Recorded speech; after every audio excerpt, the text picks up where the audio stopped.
Sarah Chen stared at her reflection in her office's floor-to-ceiling windows, the city lights twinkling behind her like stars. As the CEO of TechVision Industries, she had everything most people dreamed of. A corner office on the 45th floor, a seven-figure salary, and respect from the corporate world. Yet something had been bothering her lately, gnawing at her conscience. It all started during last week's company town hall meeting. A junior employee, Jessica Martinez, had raised her hand during the open discussion about workplace culture. Her voice trembled as she shared her daily experiences commuting to work on public transportation. The way people treat you when they think you're nobody, it's like you're invisible, or worse, a nuisance, Jessica had said, her words striking a chord with many others in the room. Sarah couldn't shake off Jessica's words. She hadn't taken public transportation in over 15 years, always having a private car at her disposal. The last time she rode a bus was during her college days, and even then, it was only for a semester before she could afford a used car. That evening, as Sarah sat in her usual leather seat while her driver navigated through rush-hour traffic, she noticed something she had overlooked before. Through the tinted windows of her luxury sedan, she observed dozens of people waiting at bus stops. Mothers with shopping bags, elderly individuals leaning on canes, office workers clutching their coffee cups, and students with backpacks. "James," she called to her driver, "how long have you been driving in this city?" 23 years, Ms. Chen, he replied, glancing at her through the rearview mirror. "And what changes have you noticed in how people treat each other on public transportation?" James adjusted his grip on the steering wheel, choosing his words carefully.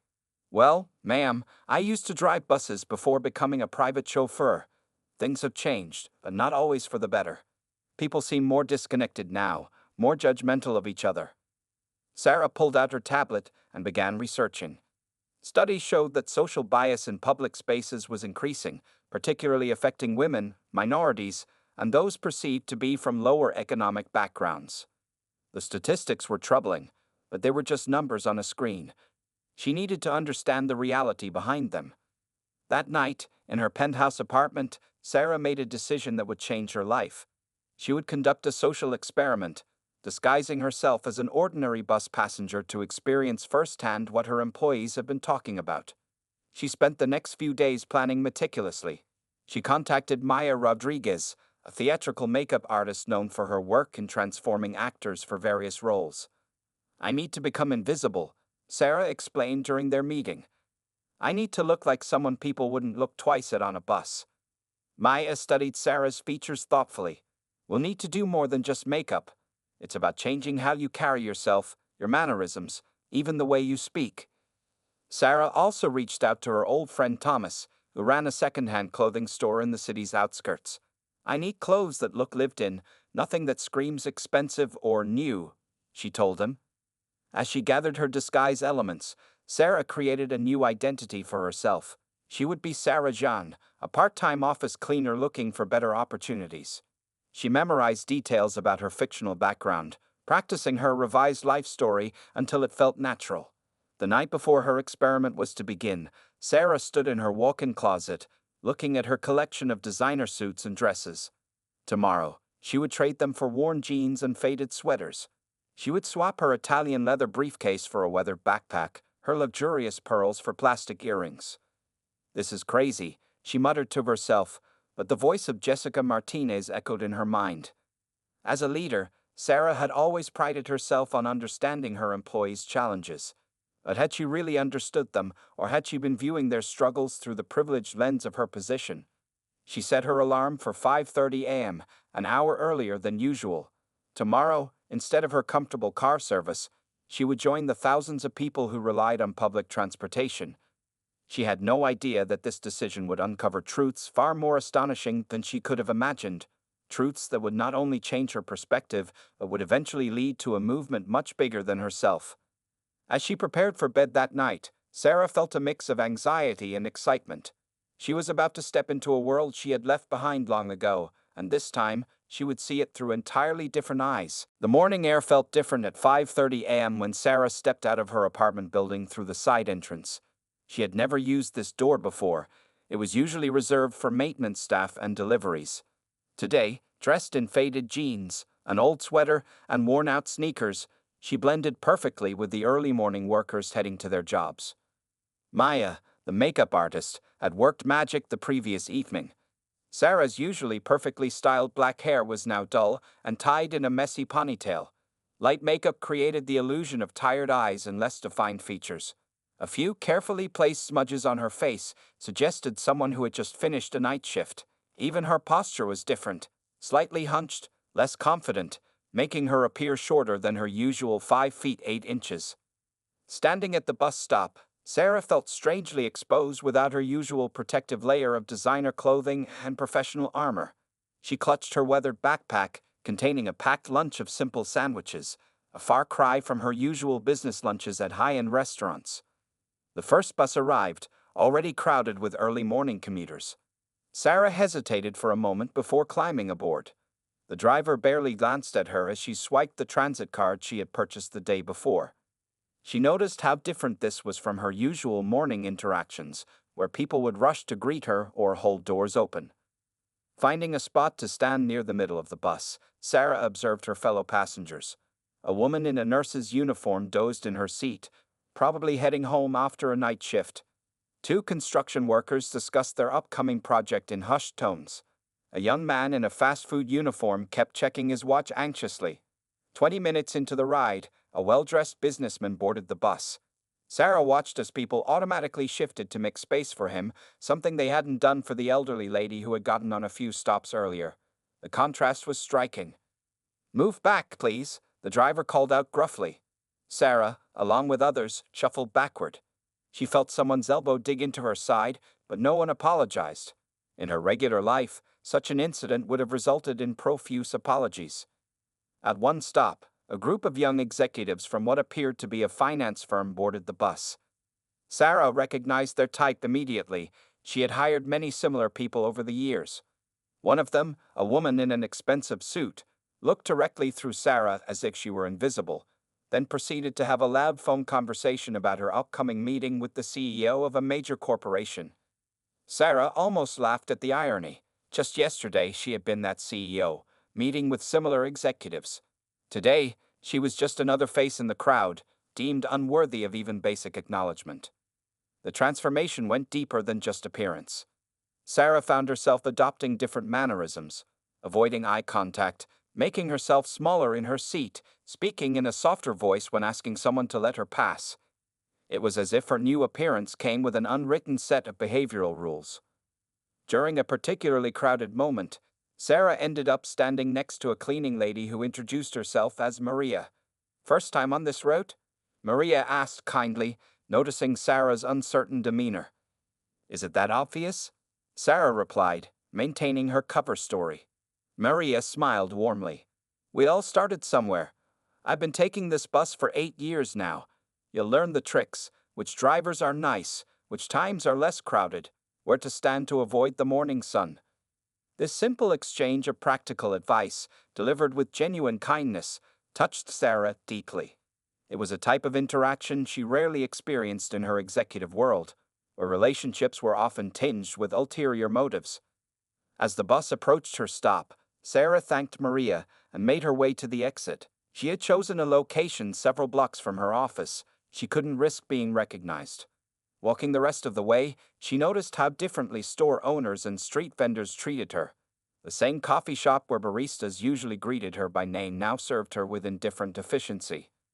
Entering her office building through the public entrance instead of the executive elevator was the final step in her morning transformation. As she waited in line for the regular elevator, Sarah realized that this experiment was going to reveal far more than she had anticipated. She wasn't just observing social bias, she was living it, breath by breath, moment by moment. By the end of her first week of bus travel, Sarah had collected a mental notebook full of observations that troubled her deeply. She continued her daily routine of transforming into Sarah Jean, the office cleaner, and each day brought new insights into the subtle and not-so-subtle forms of discrimination she witnessed. On Wednesday morning, Sarah noticed a pattern that made her stomach turn.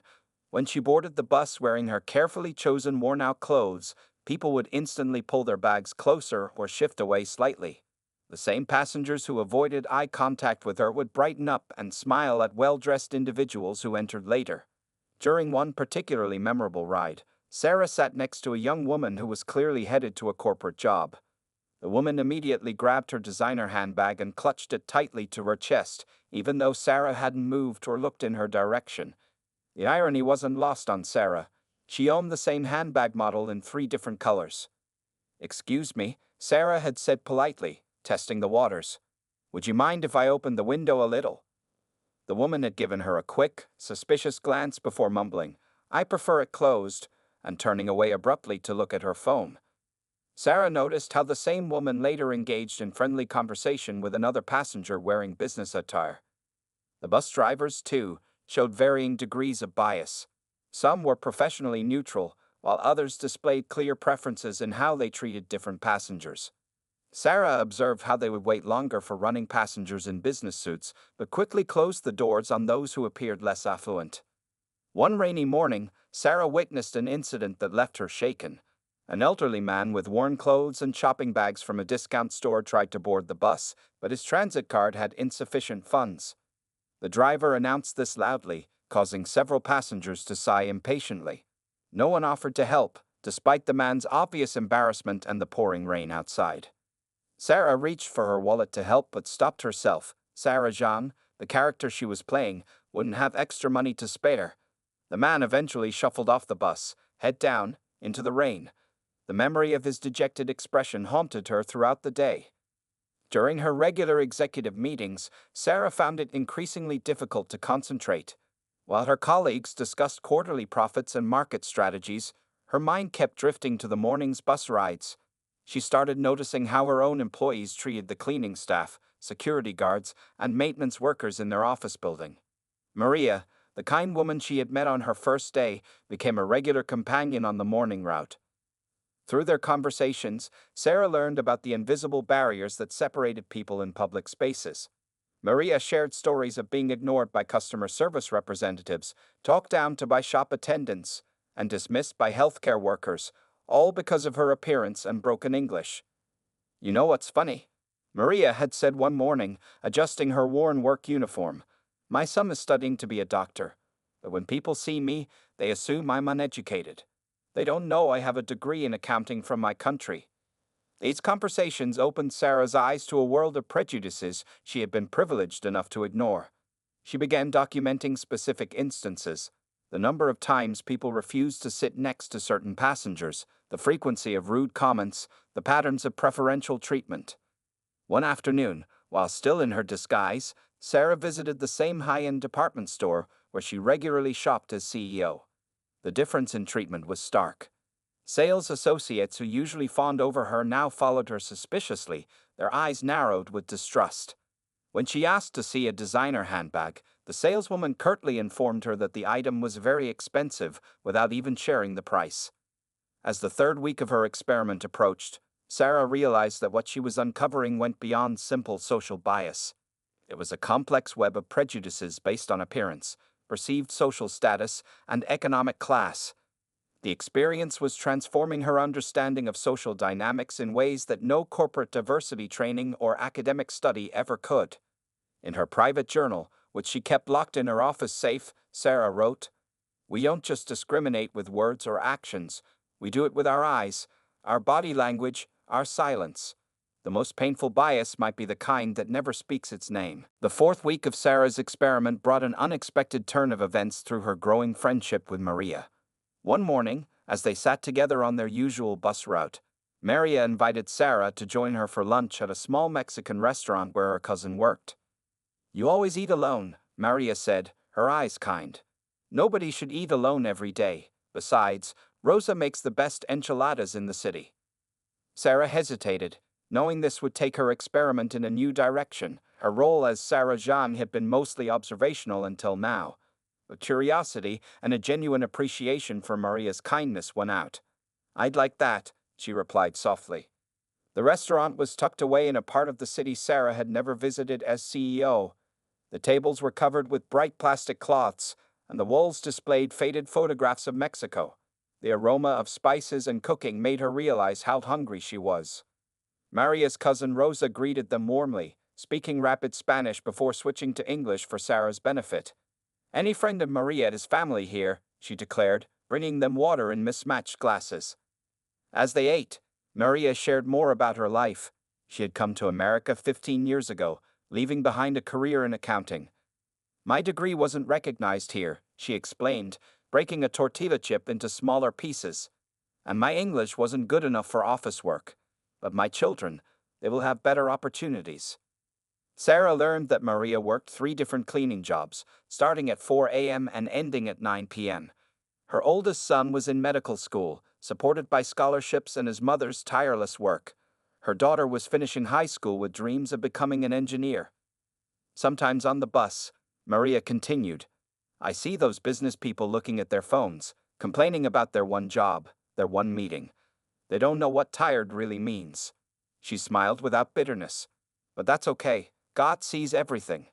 The conversation was interrupted when a group of young professionals entered the restaurant, loudly complaining about having to eat in such a place because their usual lunch spot was closed for renovation. Sarah watched as they treated Rosa condescendingly, speaking slowly and loudly as if she couldn't understand normal English. Maria noticed Sarah's clenched fists. It happens all the time, she said quietly. You learn to let it slide off, like water from a duck's back. Getting angry only makes you tired. As they finished their meal, Rosa refused to let them pay. Family eats free, she insisted, hugging Maria. She included Sarah in the hug, and for a moment, Sarah felt a warmth she hadn't experienced in years of expensive business lunches. Walking back to their respective workplaces, Maria pointed out various landmarks of her daily life: the church where she volunteered on Sundays, the park where she walked elderly Mrs. Peterson's dogs for extra money, the community center where she took English classes. You know, Maria said thoughtfully, people think we're invisible, the cleaners, the bus riders, the ones who serve their food and wash their clothes. But we see everything.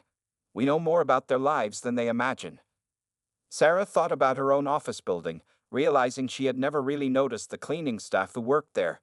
How many Marias had she passed by without a second glance? That evening, instead of changing back into her executive clothes immediately after her bus ride, Sarah walked through her company's building in her disguise. She saw how security guards who usually saluted her respectfully now watched her suspiciously. Employees who would jump to hold doors for her as CEO let them close in her face. In the bathroom, while washing her hands, she overheard 2 junior executives discussing their cleaning lady. She always misses spots under the desk, one complained.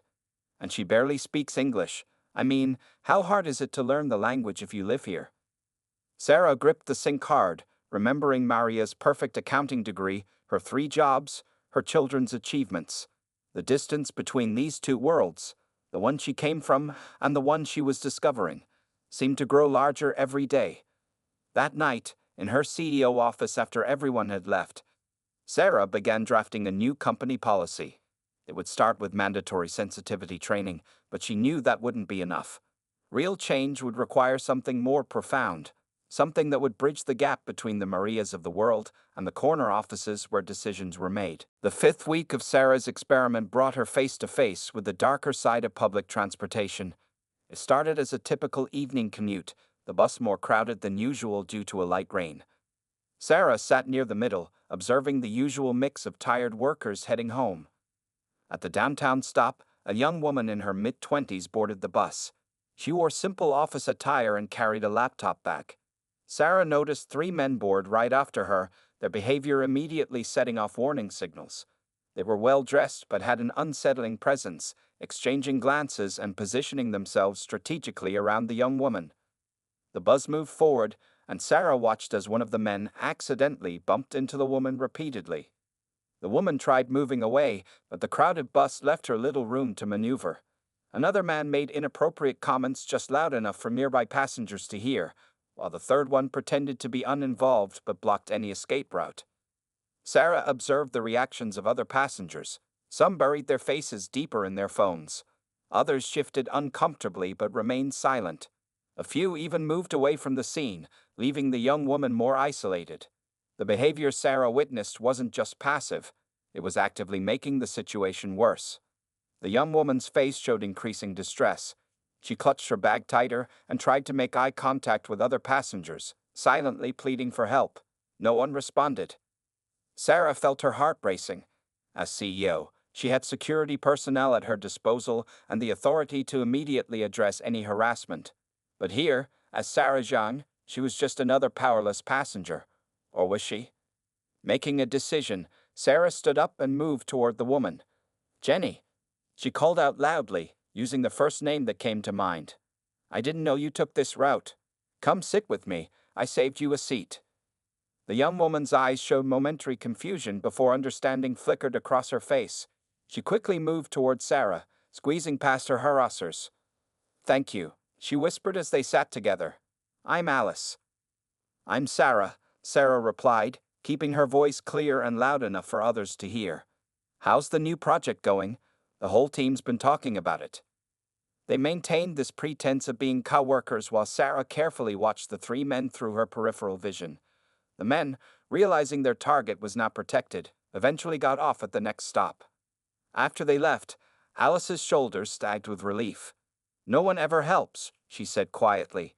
This happens so often, and people just watch. Sarah learned that Alice worked as an administrative assistant and took this route every day. She'd reported similar incidents before. The responses were usually dismissive. They say without video evidence, they can't do anything. And even with evidence, they rarely follow up. That night, Sarah stayed late in her CEO office, researching statistics on harassment in public transportation. The numbers were staggering, but what shocked her more were the comment sections of articles where victims shared their stories. So many of them echoed Alice's experience, the helplessness, the silence of bystanders, the lack of effective response from authorities. She thought about her own company's transportation policies. While executives had car services and premium rideshare accounts, other employees relied on public transportation. How many of them faced similar situations daily? Sarah began drafting a new section for her growing list of policy changes. It would include a company-sponsored Safe Ride program for employees working late hours, partnerships with rideshare services for emergencies, and a reporting system for transportation-related incidents. But she knew policy changes alone wouldn't address the core issues she witnessed: the bystander effect, the collective silence, the unspoken agreement to look away from uncomfortable situations. In her journal that evening, Sarah wrote, "Today I saw how silence becomes compliance. As CEO, I have a voice that carries weight. But what about the Alices of the world? Who speaks for them? More importantly, why must someone speak for them at all? Why isn't their own voice enough?" The incident had shown her another layer of the social bias she was investigating, not just how people treated others differently based on appearance, but how society's protective systems seemed to work selectively, leaving some people perpetually vulnerable. As she removed her disguise that night, Sarah realized her experiment had evolved beyond mere observation. She was no longer just witnessing social bias, she was seeing how it created and maintained systems of vulnerability that affected people's daily lives in profound and dangerous ways. During the 6th week of her experiment, Sarah began methodically documenting every instance of bias she encountered, creating detailed notes on her phone during each bus ride. The patterns she uncovered were both fascinating and disturbing. She noticed how passengers automatically grouped themselves based on perceived social status. Business professionals clustered together, often creating invisible barriers between themselves and service workers. When seats were scarce, people consistently chose to stand rather than sit next to someone they perceived as being from a lower social class. One morning, Sarah observed an incident that perfectly captured these unwritten social rules. A well-dressed man in an expensive suit boarded the bus, looking disgruntled about having to take public transportation. His car, he loudly explained on his phone, was in the shop for repairs. The other passengers immediately made space for him, while the janitor who had boarded earlier remained standing, practically invisible to everyone. "It's like we're ghosts," Maria commented that day, watching the scene unfold. "Until they need their offices cleaned or their trash emptied, then suddenly they see us." Sarah had started carrying a small notebook disguised as a prayer book where she recorded specific data. How many times drivers waited for running passengers based on their appearance, how retail workers treated different passengers when they entered stores near bus stops, how people reacted to various languages being spoken on the bus. The results were startling. Well-dressed passengers received greetings from drivers 89% of the time. Service workers and those in worn clothes received acknowledgement only 23% of the time. Passengers speaking languages other than English faced visible discomfort from others 76% of the time. Security guards followed or watched certain passengers in stores near bus stops 92% of the time based solely on appearance. One afternoon, Sarah witnessed a heated exchange that highlighted another aspect of bias. A young man of Middle Eastern descent boarded the bus with a large backpack. Immediately, several passengers moved away, and one woman clutched her purse tighter. The young man, who Sarah later learned was a medical student rushing between hospitals for his residency, noticed the reactions and sadly moved to the back of the bus. That same day, another passenger with a similar-sized backpack, but wearing a business suit, received no such treatment. The contrast was striking. Sarah also began documenting the economic implications of these biases. She noticed how some passengers would take longer routes to avoid certain neighborhoods, effectively spending more money and time due to social prejudices. Others would wait for the next bus if the current one had too many passengers they perceived as undesirable. During one ride, she overheard a conversation between two housekeepers discussing how they had to leave 2 hours early for work because certain bus drivers would randomly skip stops in their neighborhood during early morning hours. The extra time spent commuting meant less time with their families and higher transportation costs. The most revealing patterns emerged around gender and age intersections. Elderly passengers from lower economic backgrounds were often ignored or treated impatiently, while wealthy-looking seniors received assistance and respect. Young women in service uniforms faced more harassment than those in business attire. Systemic barriers, institutional practices that disadvantaged certain groups. The data painted a clear picture of how social bias operated on multiple levels, creating a complex web of disadvantage for certain groups while privileging others. One evening, as Sarah reviewed her notes in her CEO office, she received an email from her company's HR department about their annual diversity training. The standard corporate presentation suddenly seemed laughably inadequate compared to the real-world data she had gathered. She began drafting a comprehensive report, knowing that raw numbers alone wouldn't convey the human cost of these biases. She included detailed narratives. The medical student's resigned expression, the housekeeper's lost family time, Maria's educational background being ignored. As she worked late into the night, Sarah realized that her experiment had evolved into something much larger than she initially planned. She wasn't just collecting data about social bias, she was documenting the countless ways society reinforced inequality through everyday interactions.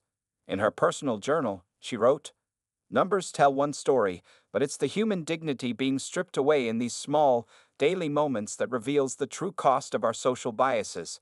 How do we measure the weight of 1,000 small humiliations?" The final week of Sarah's experiment arrived, bringing with it a series of events that would cement her resolve for change.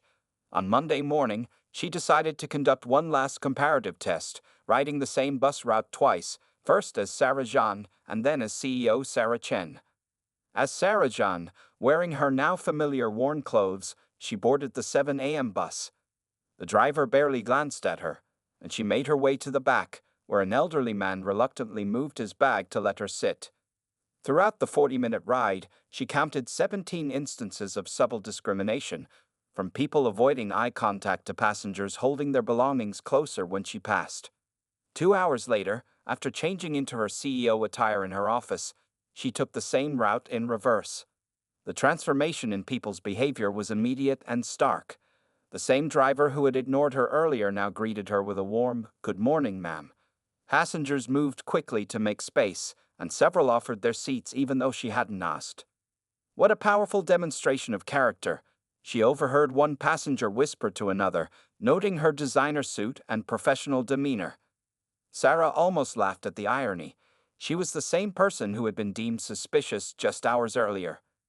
During her final bus ride as Sarah Jean, she sat next to Maria for the last time. "I won't be taking this route anymore," Sarah explained, feeling guilty about her deception, but knowing she needed to end the experiment.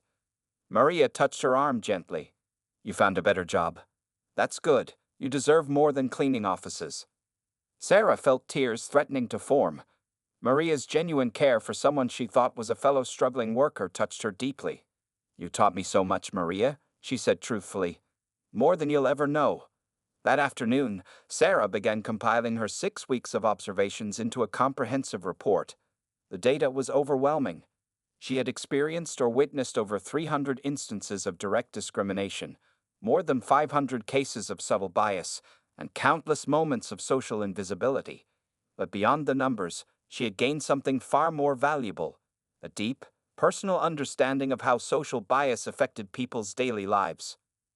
Sarah organized her findings into clear categories: employment impact, how being treated differently affected job opportunities and workplace dynamics; economic consequences, the hidden costs of discrimination in terms of time, money, and resources; psychological effects, the emotional toll of constant subtle rejection and dismissal; social barriers, how bias created invisible walls between different social groups. She included anonymous stories from people she had met, like Alice's harassment experience and Maria's professional background being ignored. Each story illustrated how social bias wasn't just about isolated incidents. It was a system that reinforced inequality every day. In her executive bathroom, Sarah slowly removed her Sarah Jeanne disguise for the last time. As she wiped away the makeup that had transformed her features, she reflected on how she too had changed inside. The woman in the mirror was still CEO Sarah Chen, but she now saw the world through different eyes. That evening, she called an emergency board meeting for the following day. Her presentation would include not just data and statistics, but also recordings, photographs, and detailed accounts of her experiences. She had documented everything meticulously, knowing she would need concrete evidence to drive real change. In her office, she drafted a new company policy that went far beyond traditional diversity initiatives. It included a comprehensive transportation support program for all employees, mandatory experiential learning about social bias for executives, partnerships with community organizations for better understanding of employee challenges, new hiring practices that looked beyond traditional qualifications to recognize diverse forms of experience. As she prepared to reveal her experiment to the board, Sarah thought about Maria, still riding the early morning bus to her first cleaning job. She thought about Alice, facing harassment on her daily commute. She thought about the medical student who faced suspicion because of his appearance, and the elderly passengers who were ignored or dismissed. In her final journal entry about the experiment, Sarah wrote, "I started this journey thinking I would observe social bias. Instead, I lived it. The real revelation isn't just how differently people treat you based on appearance. It's how those differences shape entire lives, limit opportunities, and perpetuate inequality. Tomorrow, I'll be CEO Sarah Chen again, but I'll never forget what I learned as Sarah Jeanne." She closed her journal, knowing that the real work was just beginning. The experiment was ending. 3 months after her experiment ended, Sarah Chen stood in front of a packed auditorium at the National Business Leadership Conference. Her presentation, titled Walking in Their Shoes, A CEO's Journey Through Social Bias, had drawn an unprecedented audience of corporate leaders, policymakers, and media representatives. "I thought I understood diversity and inclusion," Sarah began, her voice steady. "I had attended workshops, signed policies, and sponsored initiatives, but I didn't truly understand until I lived it." She then revealed her 6-week experiment to the stunned audience, sharing photos of herself as Sarah Jeanne alongside her documented experiences. The impact of her presentation was immediate and powerful. Video clips of passengers avoiding her, security guards following her, and service workers dismissing her sparked uncomfortable recognition in many audience members' eyes. When she shared Maria's story, the accountant-turned-cleaning lady whose expertise went unrecognized, several executives shifted uneasily in their seats. But Sarah wasn't there just to make people uncomfortable. She detailed the changes she had implemented at TechVision Industries over the past 3 months. The company had launched a revolutionary transportation equity program, providing safe and dignified commuting options for all employees. They had hired Maria as a financial consultant, recognizing her accounting degree and experience. Her insights into both corporate finance and workplace realities proved invaluable. The board had initially resisted some of Sarah's more ambitious proposals, but her detailed documentation and first-hand experiences proved persuasive. The company now required all executives to spend time working alongside service staff, experiencing different perspectives firsthand. More importantly, TechVision had started a citywide initiative called Equal Commute, partnering with transportation authorities to address discrimination on public transit. They installed anonymous reporting systems and trained drivers and security personnel in bias recognition and prevention. Alice, the young woman Sarah had helped on the bus, was now heading the company's new employee safety program, working to protect workers during their commutes. The medical student she had observed was invited to consult on their healthcare benefits program, bringing his unique perspective on both medical care and social prejudice. As Sarah concluded her presentation, she shared one final photograph, a recent picture of herself having lunch with Maria at Rosa's restaurant. True change, she explained, doesn't come from policies alone. It comes from understanding that we're all human beings deserving of dignity, regardless of how we look or what we wear. The response was overwhelming. Within weeks, dozens of other companies launched similar programs. Several CEOs contacted Sarah, wanting to conduct their own undercover experiences. News outlets picked up the story, leading to nationwide discussions about social bias in public spaces. But perhaps the most meaningful change was visible on Sarah's regular bus route, which she now took twice a week as herself. Drivers received better training. Passengers became more conscious of their behaviors. The invisible walls between different social groups began to show small cracks. One morning, Sarah spotted a familiar face on the bus, one of her fellow CEOs, dressed in worn clothes, quietly observing the morning commute. They exchanged knowing glances, and Sarah hid a smile. The ripple effect had begun.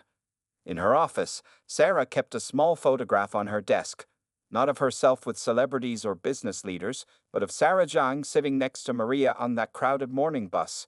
It served as a daily reminder that true leadership meant understanding the experiences of all people, not just those in the boardroom. She had also established a scholarship fund in Maria's name, supporting immigrants with professional degrees and obtaining U.S. certification.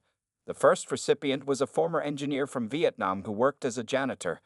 Her potential had been recognized by one of Sarah's executives during their mandatory service staff rotation. As Sarah prepared for another board meeting, she glanced at the framed headline on her wall.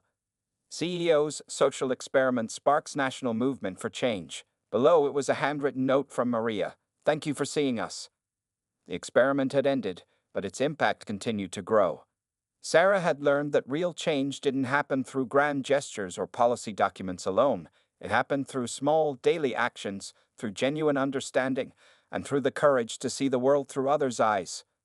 In her final report on the initiative, Sarah wrote, "We often talk about breaking the glass ceiling, but there are many invisible walls that divide our society." The morning air felt different at 5:30 a.m. when Sarah stepped out of her apartment building through the side entrance.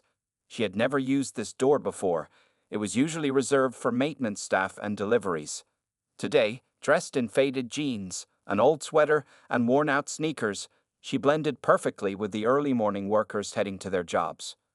Maya, the makeup artist, had worked magic the previous evening. Sarah's usually perfectly styled black hair was now dull and tied in a messy ponytail. Light makeup created the illusion of tired eyes and less defined features. A few carefully placed smudges on her face suggested someone who had just finished a night shift. Even her posture was different, slightly hunched, less confident, making her appear shorter than her usual 5 feet 8 inches. Standing at the bus stop, Sarah felt strangely exposed without her usual protective layer of designer clothing and professional armor. She clutched her weathered backpack, containing a packed lunch of simple sandwiches, a far cry from her usual business lunches at high-end restaurants. The first bus arrived, already crowded with early morning commuters.